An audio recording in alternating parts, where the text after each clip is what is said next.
Hello there, this is Doug Willett, and I'm with General Manager Jerry Evans. This is a Sandoval Communications production video, and our topic today is the new violations program that we are instituting in Sandoval. Well, I've gathered a series of questions that have appeared on the Facebook pages over the last few days, and this will be a chance to get more information from Jerry as to what this program is all about and why it's valuable for Sandoval residents. So let's begin. Jerry, thank you for being here. Appreciate your taking the time. Great to be here. Okay. Why don't we start with the purpose of the program? What is it we're trying to accomplish here, and why should our residents feel this is an important undertaking? Sure. I think as most residents would imagine, purchasing a home is probably the single largest investment that most of us will ever make. And the primary purpose of the deed restriction enforcement program is to preserve and increase property values. Okay, maybe you can describe the program. What are some of the steps involved in the process, and what are the timelines for each step? Sure. So on our initial inspection, we go out, owners will receive a friendly reminder, and that friendly reminder alerts folks that they have 14 days to cure that violation. And then after 14 days on our subsequent drive, if the violation is still in existence, then we send a letter letting them know that if in 14 more days, if the violation is still persistent, then we will have a hearing date set. Okay, so basically there's a series of 14-day increments that allow you to move through the steps. That is correct. Yeah. And your hearing is set to establish a procedure for the board to issue a $100 fine, and also is an opportunity for homeowners to expand on the violation. Perhaps they think that it was an error, and this is their opportunity to appeal to the board of directors. One interesting question I saw was, can you pay for the violation rather than fixing it? No. So there is a $100 violation fine, and the option is to cure the violation or you're fined for the violation. And how is that $100 fine established? Is that a decision by the Sandoval board, or is that state statute, or Thank you. Is that? Yes, state statute prescribes a maximum $100 fine per violation, and it's actually the Covenants Committee that will be the first body or entity that a homeowner appeals to, and that Covenants Committee will either uphold an appeal or deny appeal. Okay. It sounds like a big undertaking. Who's doing the checking for these violations? What kind of manpower are we putting against this? That would be myself, the general manager. Initially, at least probably for the first year until we get the community under control, I will be handling all of the violations. And I think it's important initially for there not to be board member or committee member involvement, and that is especially important for the perception of inconsistencies and biasness. How often can we expect you to be out roaming our streets looking for violations? That's a good question. Right now, as we try to get the program under control, it's whenever an opportunity presents itself for me to get out of the office. Every week I might get out 2 or 3 times and do a couple of hundred home inspections per visit. Once we get the program under control, we're thinking a few months, then it will more likely be twice a month and either 1 or 2 day drives twice a month. Jerry, I'm curious, are you doing this from your car, or are you getting out and walking around our lots? How are you doing the visual piece of this? So it's very important to know that we do not walk on private property, so all inspections are done from the street. Okay. Of the friendly warnings that you've issued to date, can you give us a sense of what have been the types of violations that have been most obvious? Sure. I believe that trash can violations are probably the most prevalent, and in that, what we're looking for are people that have made an effort to obscure the trash can from view. Although it's important to know the actual rule states the trash can cannot be in view, at least until the point where we get the community under control. As long as folks have made an effort to obscure the trash cans from view, we are not citing a violation. And then I think we also have a prevalency in lawn care violations, whether that's weed control, whether it's mowing, edging, etc. And one of the other things I've seen a lot of out there in the community, especially in the older communities, are the mailbox violations, and that would be mailboxes that need to either be cleaned or in a lot of cases repainted. Some of the other violations we've seen are dirty roofs and also some mold accumulated on the side of homes.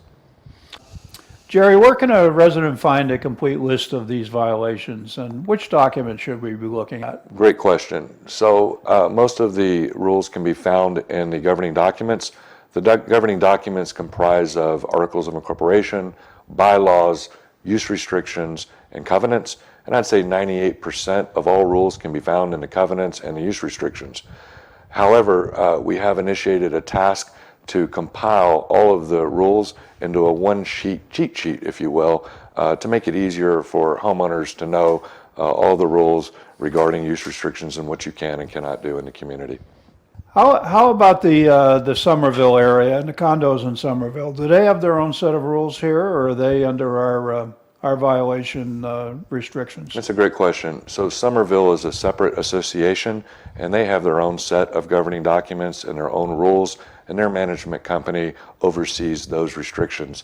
For Sandoval, we have the Master Association and our sub-association, the Villas. And for the Villas, they have a supplement that might dictate a few differences that pertain to that particular product, and those would be unique to the Master Association. Okay. One of the keys here, I think, is making sure that you get, if you do get a violation, that you get it as quickly and expeditiously as possible. So how can snowbirds like me be assured that I'm receiving my violation, if in fact I earn one, in a timely manner so I can respond? Sure. So I think the key there is for anyone that's not going to be in the community for a period of time, I would say more than a week, to make sure that the administrative office, Carol Essig, has your address of record where you want all of your mail to be sent. Okay. And I understand there's some software out there that you're looking at that might make that whole task a little easier. Yes, there is. We're looking at a program called WebSmarts, and basically it's an iPad that we download all of the plats to the community, and we can actually see the lots on our iPad. As we drive by, we push that one lot and we enter some data, push enter, and the letter is automatically drafted from our vehicle, and it is emailed to each owner. Oh, that sounds terrific. For a snowbird like me, what happens if I get a violation and I can't make the changes in the 2 weeks given? I mean, I might want to wait till I come back till I take care of whatever the problem is. Was that acceptable? Unfortunately not. Everybody is responsible to take care of their home even while they're away. So realizing that the enforcement hasn't been consistent in the last couple of years, it would be important to know if you leave town for any more than a week to have someone taking care of your property, whether that's lawn care, whether that's power washing, whatever the needs may be. So if a snowbird, for instance, was to get a letter while they're out of state, it would be their responsibility to still comply within the time frame. That said, the association and myself, we are always reasonable, and we want to work with folks. I think the worst thing folks can do is just not respond to a letter. But if you contact us and you have a special hardship, we're always willing to work with folks. Okay, sounds good. This is a huge task, and but doesn't doing one street at a time ensure that by the time you get to the end, it's like the proverbial painting the bridge. By the time you get to the end, the beginning you need to start all over again. How do you get an overall control of this issue, of these issues, if you're doing them one street at a time? Sure, that's a great question, and quite honestly, it is a huge challenge. I think to combat that, what I'm doing initially is handling the more egregious violations first, and then once we've gone through the community, probably over the course of 2 or 3 months, and gotten those under control, then we'll start more what I would consider a normal program, and that's where each inspection would include an inspection of the entire community twice a month. Okay, good. My landscaper comes on a Saturday, and he does not only cutting the grass, but trimming my hedges and picking up the fawns and all that kind of stuff. And he tends to carry them out to the curb and put them in front of the house and leave them there until trash day the following Wednesday. I understand that there might be a Cape Coral code that says that landscapers must take yard waste away with them on the day they do the work. Is that, are you familiar with that? Is that part Yes, of these violations? Yes, I am, and that is accurate. Cape Coral City Code requires landscape companies to remove all of the waste after their job is complete and not leave it on site. So trash days are every Thursday. So if you do your own lawn service, you can put things out on Wednesday after 6 p.m. And again, if you have a contractor handling your yard work, it is required that they remove the refuse off of the property. Okay, that's interesting. Okay.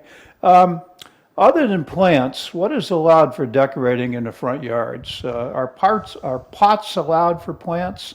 Animal statues and other small statues? Can I put my pink flamingo out there in the front yard? What are the rules? So maybe not a pink flamingo.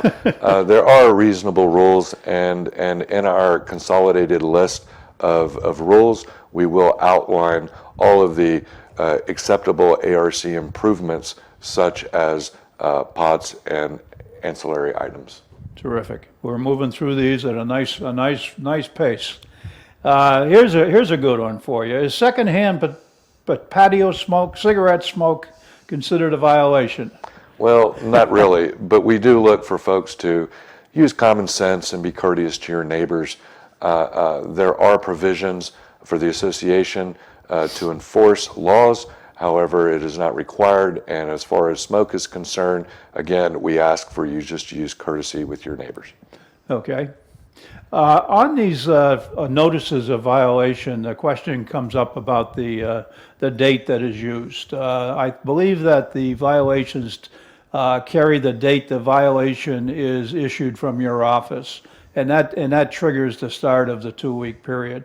Is it possible to have the date of the violation being observed added to that letter? So yes, I think the solution there will be Web Smarts, the program I was talking about earlier, to where all of the violations will be sent via email, and then you will get them real time instantaneously. Okay. And how often do these violation codes and decisions as to what's a violation get reviewed and by whom?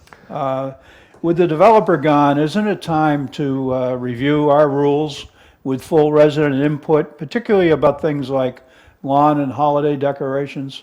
Correct. It is a great time upon transition to review all of the use restrictions, and we're looking at tasking a committee with that project, and ultimately, after the committee vets it, makes their recommendations, to me, those recommendations will then be sent to the board in a board meeting, and where the public can have input into those changes. Okay, very good. Jerry, one of the most obvious violations that occur here in Sandoval is the issue of having your trash cans completely covered out of view of the public if they're outside your garage and outside on the side of your house. How can you and the residents work together to make that issue a positive one for all concerned? Because you go out to buy a plant to cover your trash can, you're going to buy a plant that's halfway up the can's going to take a few months to grow out in. Is there going to be any tolerance for people, as long as they're making an effort to comply, to to maybe take a little bit more than 2 weeks to do that? That's a great question. And so right now, the way the rule reads, trash cans cannot be in view of the public. And so what we're doing in the interim is if someone is giving an effort to screen those trash cans from view, we are not citing them for a violation. In the interim, the committee that's overseeing our rules will ultimately make a recommendation to the board of directors to either amend the rule or to keep it. Okay. We're down to the last couple. How can we be sure that the violations are being handed out consistently? One of the issues we've had in the past has been inconsistent enforcement. So how is that going to be different this time, and how can we feel comfortable that favoritism is not in play? So one of the ways that you can ensure this is through the Covenants Committee. All committees are required to have open meetings. Every resident is invited to come to the Covenants Committee meetings, and there you will see a list of violations that were issued, and all residents can be assured of the number of violations and the consistency of them. Okay. What would you recommend? What would you recommend us doing if we're having a problem? If, for example, we have to get our roof fixed, our roof cleaned, and we can't schedule the cleaning in a timely manner and so forth. What's the best way for residents to approach this in terms of working with you? I would say send an email to the association office, either Carol Essig or myself. And the way our deed restriction compliance software is such that throughout the days we can put notes to where on the next inspection, when we print out our open violations and we go by a certain home, say there is a dirty roof at that particular house, I always look for the notes, and if there's a note there that the house is scheduled for a cleaning, we will allow ample time for that cleaning to take place before you proceed in the violation program. Okay, good. That's good. One final one. Can we have a scorecard published on the website each month listing, say, some information like the number of violations, the types of violations, that Sure. kind of thing, how many hearings and so forth, so we can all get a feel for how we're progressing with this? Sure, I think that would be a natural task for the Covenants Committee. I would say that probably for the first few months, until we get the community somewhat under control, then we will start that process. And again, I would say in about 3 months' time, you can start seeing that as part of the Covenants Committee report that they post to the website. Okay, well, that takes care of the questions that we have a list of. I'm just curious, this is not your first rodeo with these homeowners association violation drives. Are you optimistic that this is something that can be done well and done in a timely manner? Yes, I am very optimistic. I have had 2 other experiences similar to Sandoval where enforcement hasn't been quite consistent, and we've had to come in and essentially clean things up and start from ground zero again.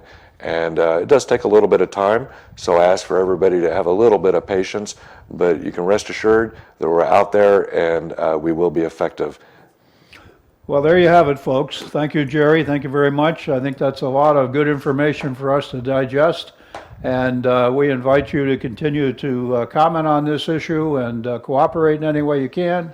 And I think the combination of knowing what the rules are and then enforcing them will lead to a better outcome for all of us. So on behalf of the Sandoval Communications Group, we thank Jerry for his time and patience, and we look forward to talking with you soon. Thank you.